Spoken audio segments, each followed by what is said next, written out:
Hi, welcome to Around the World in 80s Movies. My name is Vince Leo. I am the author of the film review website Quipster.net. I invite you to check out over 4,000 of my written reviews. You can read anytime. Quipster.net is where to go. QWIPSTER.net. While you're there, I do encourage you to also click the link for my other podcast that covers more recent movies. It's called the Quipster Film Review Podcast, and you can find the link to that at that website, Quipster.net. Today I'm going to be getting into the third of a four-part series looking at the Jaws films of the 1970s and the 80s. Of course, this is a show mostly about the 1980s, and we're getting into the first of the Jaws films that take place in the 1980s. From 1983, I'm talking about Jaws 3, or you could call it by its theatrical title of Jaws 3D, because it was released in 3D in 1983. It's a PG-rated film. It does have some gore, sensuality, and language. The runtime is 1 hour and 38 minutes. The cast of stars include Dennis Quaid, Bess Armstrong, Gossett Jr., Simon McCorkindale, John Putch, and Lea Thompson. Joe Alves is the director. The screenplay credited to Carl Gottlieb, Richard Matheson, and Michael Caine. Not that Michael Caine, not the one that appears in Jaws the Revenge. This screenwriter's last name is spelled Kane. We start back in the beginning of 1979. Comedian Chevy Chase, he made a joke to a couple of junior execs at Universal Pictures. He joked that they should combine their two biggest recent successes of 1978 and make a sequel to both of them called Jaws meets Animal House. Now, while that was initially a joke, Mount and Daniels thought, hey, that actually might be a good idea. So they casually mentioned it to their boss, Universal's president, Ned Tannen. And Ned Tannen thought that was kind of an intriguing idea, so he thought he should pass it along to Jaws producers Richard Zanuck and David Brown. And they immediately loved it. They thought this was a great idea because they were stuck on what to do next. Without Roy Scheider wanting to appear in any other Jaws movies and without wanting to regurgitate the same formula over and over. Now, while at lunch with National Lampoon's publisher, he had just started turning into a movie producer, Matty Simmons, David Brown pitched the idea, Jaws meets Animal House. Simmons' immediate response to this idea was, I hate it. And the reason why he hated it is because he already had a follow-up to Animal House in his mind. It was going to be set 6 years later. He did not want to screw up his franchise by polluting it with another franchise. Brown explained that the film, this Jaws meet Animal House idea, it didn't really need to tie in directly with the characters or the story from Animal House, or even Jaws for that matter. It just needed to be a Jaws film in the comedic style of National Lampoon. So Simmons, he started riffing. He played along. He thought, well, what would a Jaws 3 be like in the hands of National Lampoon? He entitled it, on the spot, Jaws 3 People Zero, or People Nothing, but it's spelled with a numeral 0. Simmons envisioned this kind of meta comedy about this vengeful shark who goes out hunting and killing these movie makers who are trying to make another entry in Jaws. He could have Peter Benchley eaten by a shark in his swimming pool for the opening scene, and Steven Spielberg, he could get different body parts bitten off of him throughout the movie. The real-life studio heads could come in and they could play the heavies, and the actors and the writers could be the good guys. And by the end of all of this riffing, this conversation, David Brown, of course, found it all hilarious. Simmons, he actually ended up loving his own idea that he had hated an hour before. And Simon said that he would work out the details from the business side, and they left it at that. Flash forward 2 months later, Universal now publicly announced their next big comedy, Jaws 3, People Nothing. Simmons would write the initial treatment for this film, and he would also be the producer. Zanuck and Brown would be the executive producers, and National Lampoon's editors, John Hughes, yes, that John Hughes this time, the John Hughes that created all of those great teen comedies of the 1980s, and also Todd Carroll. They would both provide the script. Joe Dante, he would get the nod to direct what promised to be his first studio effort. And they all bounced all of these wacky, zany ideas off the wall. They threw them all in there in the script, including this revelation that the sharks are actually aliens in disguise. I mean, this was a real kitchen sink approach to making a comedy. For their star, Simmons cast comedian Roger Bumpus. Now, if that name sounds familiar to you, you must be a fan of SpongeBob SquarePants, because Today, he voices Squidward Tentacles on that show. Simmons, at that time, felt that Bumpus, who was pretty much an unknown, he would become the next big star, the biggest star of the 1980s in the world of comedy. He was set to skyrocket. Stephen First would appear as a leading man who had let himself go. They approached Mariette Hartley about a role that she could play as a studio executive, but she turned it down. Now, at a preview screening of Blake Edwards' 10 at Universal, Simmons became enamored of Bo Derek in that film, and he approached her after the film and offered her the lead actress role in this Jaws 3 film. And within 2 days, she came back to him, and she agreed she would do it.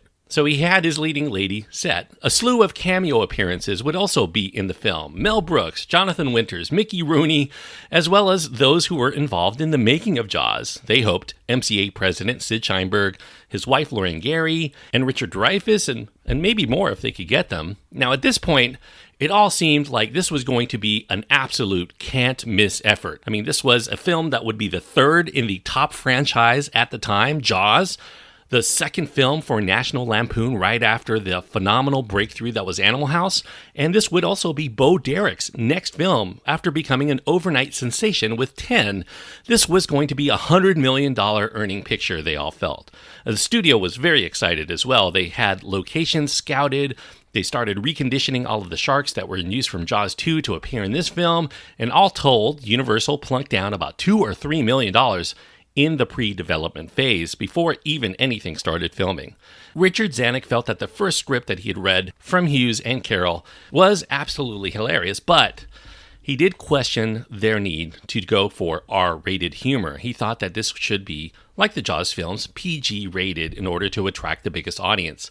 The studio was also less enthused for their own reasons. They thought that the writers were making fun of the very people who made Jaws, much more so than they were actually spoofing the killer shark genre, which is what they thought that this film was going to be about. And after 5 more passes in trying to tone down this original script to make a PG-rated version while also reducing obvious connections to real-life people that are in the business, it also lost a lot of its original flavor. And it seemed like it was going to be a lousy marriage fraught with a lot of creative differences overall. So Universal unfortunately nixed it, even after all of their investment.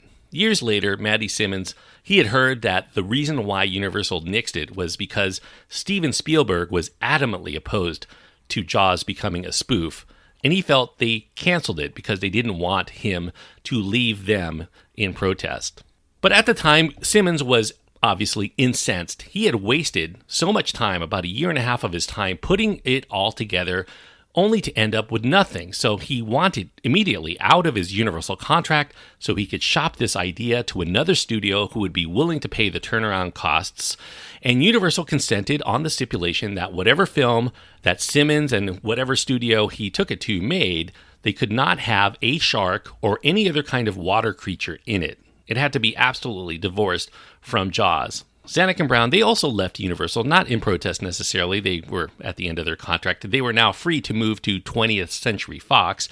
They told Universal that they were available as consultants if they decided to make another Jaws film in the future. Now, by 1980, overseas theater owners began to demand of Universal that they put out another Jaws movie because they were experiencing high audience demand. They were always asked, when is the next Jaws coming out? I keep hearing about it.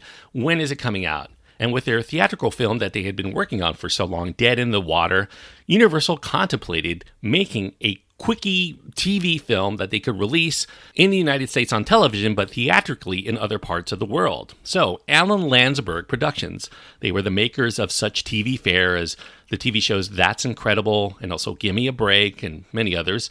They bought out the rights from Zanuck and Brown to make their Jaws project for TV, with Universal buying international distribution rights. Gordon Trueblood, he was known for making made-for-TV nature run-amok films for Landsberg. He came up with this initial premise. He contemplated making the next Jaws a disaster movie. It would have the title of Jaws 81. That was kind of like the airport films that had the year after the title of Airport. And Trueblood spent several months working out this concept. of a shark that swims upstream and ends up in a lake, and it causes a lot of deadly problems for the local fishers and other people who inhabit the lake, and they would have to send in hunters to root the dangerous shark out.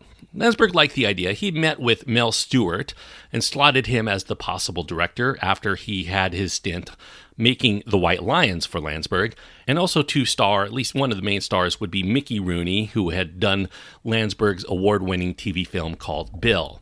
But True Blood's script really did not garner Universal's enthusiasm, so Landsberg brought in a bigger gun, veteran novelist and screenwriter Richard Matheson. Matheson, coincidentally, he had worked on the fringes of Jaws. He had worked with Jaws director Steven Spielberg for his early made-for-TV film called Duel, and Jaws 2's director Janos Schwark for Somewhere in Time. He did the script based off of his own novel called Bid Time Return.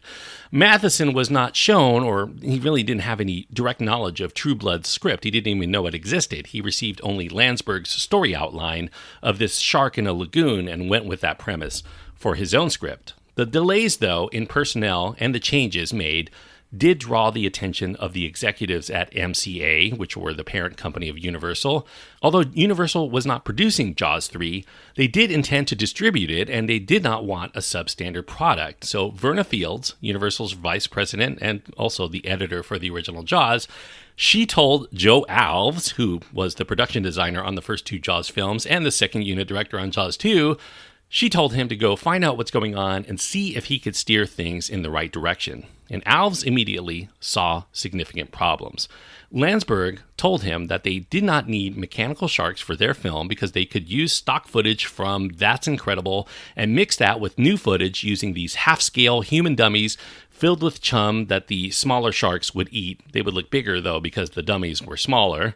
Alves knew that this was just never going to fly with audiences. It would probably be absolutely laughable. So he passed on the chance to produce the film, but he did offer to help Matheson scout locations because he wanted them to avoid an expensive and prolonged shoot like they experienced with the first two Jaws films. Alves recommended that they use a large tank to shoot aquatic scenes, and that would be less expensive and they could control their environment much more. They visited several aquariums and marine parks for their ideas, and the one thing that really popped out to Alves and Matheson was this immersive underwater exhibit that they saw at Marineland of Florida. It featured this 23-minute, 70mm 3D documentary called Sea Dream, and that was made by Murray Lerner. Now, for a tech head like Alves, this film was a revelation, and the gears started spinning in his mind that they might actually be able to produce the same effect in movie theaters within the context of a Jaws movie. And this film also inspired the aquatic theme park idea because this would be a natural place where they could have control of the shark and the shooting locations, something that made the prior two films run way over schedule and over budget. And they would also be able to use a freshwater tank to avoid the corrosive aspects of the salt water that kept ruining the use of a mechanical shark. So Alves drew up this concept of a shark coming out of the screen at the audience, Jaws 3D. He showed this art concept to Landsberg and then to Sid Sheinberg.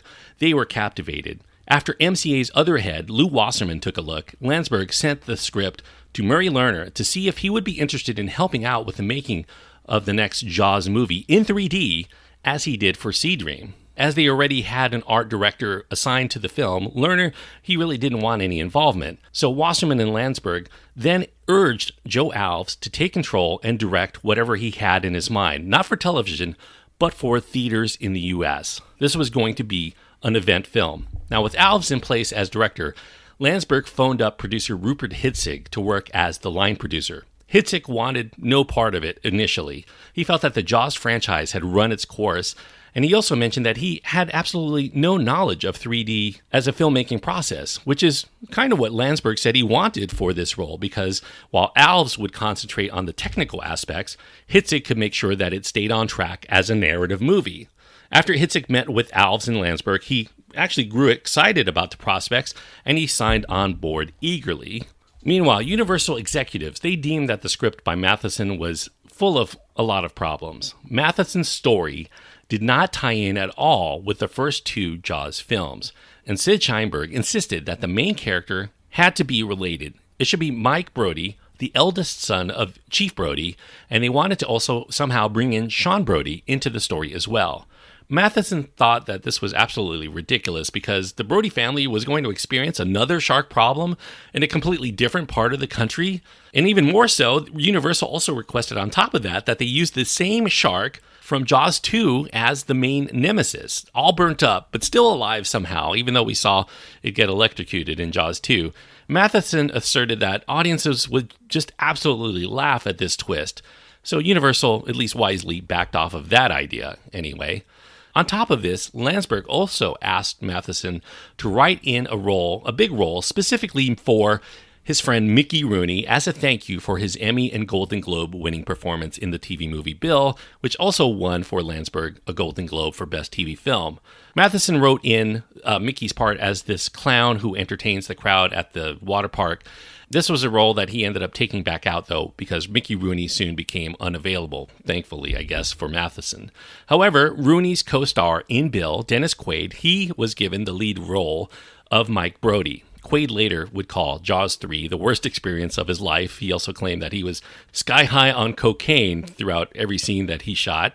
Now, as for the entire cast that he had brought in, Alves, he wanted to train the actors to handle the underwater drama. He didn't want to use stunt people because he planned to have some actual dramatic things happen while they were under the water. So Dennis Quaid was trained to learn to scuba dive, and he was also shown how to ride a jet ski.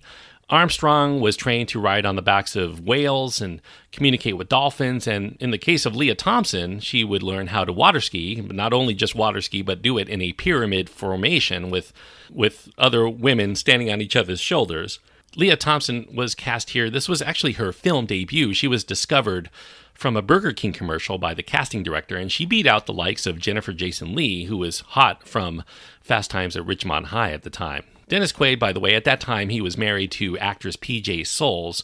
During the production of Jaws 3, began a romantic relationship with Lea Thompson, and he went through a divorce with P.J. Soles, and then he and Thompson became engaged, although they were never married. They finally called it quits in 1987, but Simon McCorkindale, known for some people from the 1980s as the guy who starred in Manimal, he got the role of the shark hunter Fitzroyce after David Warner and Peter Firth turned it down. As for Roy Scheider, why is he not in this film? Well, he wasn't even asked. He actually stated in an interview sometime later that not even Mephistopheles could have gotten him to do another Jaws film. He went so far as to take the job in Blue Thunder to make sure that he was not going to be available at the time they were scheduled to shoot Jaws 3. He didn't want any part of it. Any excuse was reached for. Now, after Matheson brought in the Brody boys to his script, Alves and Hitzig, they felt that the revised script still needed some more work. So they brought in Michael Caine, once again, not the actor, the screenwriter, to spruce up the dialogue and to give it more of a comedic edge. But that script still fell short. They wanted the characters to be relatable and their situations to be fun. So they hired, once again, coming in to save the day, Carl Gottlieb. He wrote the final scripts for both of the prior Jaws films. They wanted him to bring in levity and those character touches like the first two films had. Because at that time they had already cast the movie, Gottlieb got to know the actors and their personalities and what made them tick, so he was able to use that knowledge to work character touches into the script that they could handle. Now, as far as with the final script that Gottlieb produced, we see in Jaws 3 the sons of Sheriff Brody. They are now in Florida. Elder son Mike, he's completing this 2-year construction project for this underwater structure that he's building in the lagoon at SeaWorld that people could walk in. There's going to be a restaurant and everything all under the water, and all of these fish are going to be all around them. Mike's younger brother, Sean, played by John Putch, he's visiting from college. Sean, unlike Mike, he suffers from aquaphobia. He doesn't want to get in the water, and that's brought about from his harrowing near-death experiences that we witnessed from the first two Jaws films. And he has reason to fear here. He doesn't know it, though, at the beginning. A young great white shark enters into the lagoon through the filtration system and upends the pre-opening day adjustments. And when one of the crew ends up getting viciously chomped, it appears that this shark might actually not have done it.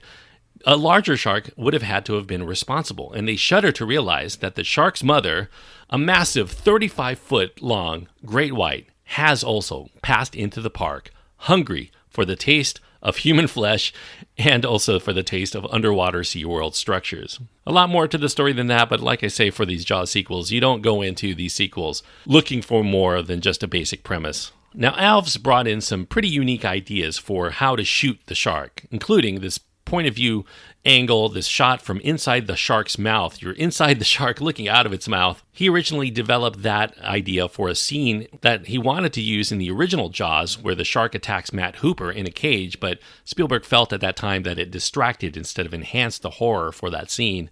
They built this 1.6 million gallon tank at the SeaWorld Marine Life theme park in Orlando, Florida. And because Orlando is 60 miles inland, obviously a shark is not going to be able to get in there, but through movie magic, it somehow ends up being on the shore. So they had some additional shooting to take place at the SeaWorld park in San Diego, as well as the Florida Keys, to use for some of the water skiing scenes. Now, though the unpredictability of the weather and the ocean traffic were no longer issues, as well as the salt water to the sharks, the shoot would be far from easy for Alves because of the 3D process. The AeroVision 3D process, this new state-of-the-art, at least at that time, a split lens system that allowed them to use one camera instead of two, it was not quite ready to go. So they brought in Chris Condon, who was in charge of StereoVision. He would come in for the first couple of weeks of shooting using the StereoVision technique, but most of those results ended up being unusable in Alves' mind. So the Aeroflex cameras, once they did arrive, they had to reshoot a lot of those scenes, but they were also very challenging to use. They required extensive pre-planning for each specific shot, and at $15 million budget, this would end up becoming the most expensive 3D film made to that date. Now, unlike the prior films, there were not any delays due to a malfunctioning mechanical shark in Jaws 3. They made the sharks using the chassis from one of the sharks from Jaws 2, and this new shark, which was designed by Roy Arbogast, it had more flexibility in its movement and its skin, and it had articulation in its gills, and its eyes would roll back as a real shark does when it bites into something. And there was also another shark used to represent its fin from above the water and also for its tail section. So they really had everything ready to go. That went like clockwork, one of the few things, really. Now, once it was all said and done, once they had completed the film, Jaws 3D rolled out without any advanced screenings for the public or for critics. They wanted to avoid bad press because they knew that they had a film that probably was going to be derided. So the 3D gimmick, it did interest audiences enough, and it set a box office record on its opening weekend for the biggest film made by Universal to date. It actually lingered around long enough, despite bad word of mouth, to generate a profit. It raked in about 3 times its shooting budget at about $45 million, and maybe 5 times if you factor in the additional $32 million it took in overseas. But critics were far from kind when they did see the final film. They proclaimed Jaws 3D as one of the worst films of 1983. It was nominated for 5 Golden Raspberry Awards, those Razzies: Worst Picture, Worst Screenplay, Joe Alves for Worst Director, Lou Gossett Jr. for Worst Supporting Actor. That was actually the same year he had won an Oscar for An Officer and a Gentleman, so pretty mixed results there. And the 2 dolphins that are in this film also got nominated, Cindy and Sandy, for Worst New Stars. So pretty much a lambasted film by the critics, even if it turned a modest profit. I think what made the original Jaws effective was the vision and the talent of Steven Spielberg. Spielberg, he utilized a lot of his great skills, his eye for cinema, and he created one of the best horror adventure films of all time. Now, Jaws 2, it was a considerable step down, and that's mostly because director Jenno Swark, he didn't really have a lot of time. Maybe he didn't have the talent either to construct anything beyond a workable film. Now, with Jaws 3, Joe Alves, this was his first actual directorial effort, even though he was second unit director on the previous film. The lack of experience really does show here. He does lack the experience to build adequate tension or terror or even an engaging presentation. The shark attacks themselves lack suspense. They're replaced here by cheap attempts at shock and gore. And Joe Alves just did not understand that the terror of a shark attack comes from what you cannot see, much more so than what you can, because the shark's face is featured quite prominently whenever it makes an appearance, and the scares are diminished by the familiarity. Not only would this be Alves' debut as a director, it would also be his final credit in that regard. He was a phenomenal production designer, but as a director, he just could not cut it, as it shows here in Jaws 3. And I think what makes Jaws 3 so unpalatable for so many people is that it really does lack a sense of style. Scenes here lumber. They don't have a lot of visual panache. There aren't a lot of moments of general interest in what's going on. It merely establishes a lot of thinly defined characters and their premise. All of this is interspersed by random acts of mayhem that we don't really care that much about because all of these characters are very cartoonish. The only unique visual elements come from the odd presentation here, and that's because Jaws 3 was a 3D movie when it was released in theaters, so, you have a lot of moments when things shoot at or float by the camera unnaturally. These things might seem momentarily cool if you were watching that with 3D glasses on in the movie theater, but if you're watching it today, you're probably watching it as a 2D movie, and that will lead to a lot of awkward, weird moments that'll take you out of the story. The 3D process also diminished the picture quality of the film because Jaws 3, when you watch it in 2D, it's obviously not as eye-popping as the other Jaws efforts. It's really marred by this murky presentation. It's very out of focus on the edges, excessive grain, dim lighting, unnatural colors. I mean, this is really an ugly and unappealing movie to watch in many ways. So even from an aesthetic standpoint, it falls short. Even the sound components of the film are pretty substandard. Gone is the classic John Williams score. I mean, it's used a little bit here and there, but it's replaced mostly by this unmemorable one by TV composer Alan Parker. This was his first ever film work. None of the music really evokes a sense of terror or dread or suspense in the slightest, and compounding this, the sound effects are just as out of place. They've now added this low-pitched snarl to the shark that would seem more appropriate for a T-Rex or a Brontosaurus instead of this fish, because sharks have no vocal cords, so they shouldn't make sounds like this, but they thought it would be more menacing, I guess. Campy performances, very cheesy special effects, awful dialogue, and they all contribute to making Jaws 3 a very dismal experience for just about everyone. Except for bad movie lovers, I guess. There are quite a few of you who listen to my show that love some of these stinkers, and I can kind of understand why. I actually have watched Jaws 3 probably about 7 or 8 times in my life. I mean, it's a bad movie, and I really do think it sucks, but at the same time, there's something kind of enjoyable about watching it on that level. It's pretty much hard to believe that a sequel this downright abominable, though, did not kill the franchise here, because it would actually be followed by a movie that many people think is actually worse than Jaws 3, Jaws the Revenge, which I will be talking about on the next episode from 1987. So check out Jaws the Revenge if you are a glutton for punishment. But for what it's worth, Jaws 3, and whether I like Jaws 3 or Jaws the Revenge more, I will get into on the next episode, but it's going to be pretty big competition for worst film, because I will give Jaws 3 1 star out of 4. 1 star means I do think that this is an abominable film. Not one I would recommend to anybody but the most masochistic, as I mentioned, of bad movie lovers. If you're in that camp, I guess you probably do enjoy this and you will watch this over and over. If you're a completist, if you're a Jaws completist, you probably have learned to tolerate a lot of the badness for the sake of watching more Jaws. But, if I were to give this to somebody who had never heard of this franchise, even though that seems hard to believe, they would probably come away thinking, wow, this is just one of the worst movies I've ever seen in my life. And that's why I cannot give Jaws 3 or Jaws 3D more than 1 star, at least in 2D. In 3D, in the theater, maybe it might pack more appeal as that event movie that they were going for. If you have your own thoughts on Jaws 3, and I know many of you do, you can write to me. You can find my contact information at my website. That's at quipster.net. Let me know why you think that 1 star is just too low for this movie. This is actually a good movie, or at least one that deserves more than 1 star. You can find my email address or links to my social media at my website, quipster.net. Next week, as I mentioned, Jaws the Revenge from 1987, Michael Caine, Lorraine Gary returning from the first 2 Jaws films. So it definitely does tie in much more with the first 2 Jaws films, even though a lot of people still disassociate it. Nonetheless, for reasons I will get into on next week's episode. So thank you so much for listening and joining me on this trip around the world in 80s movies.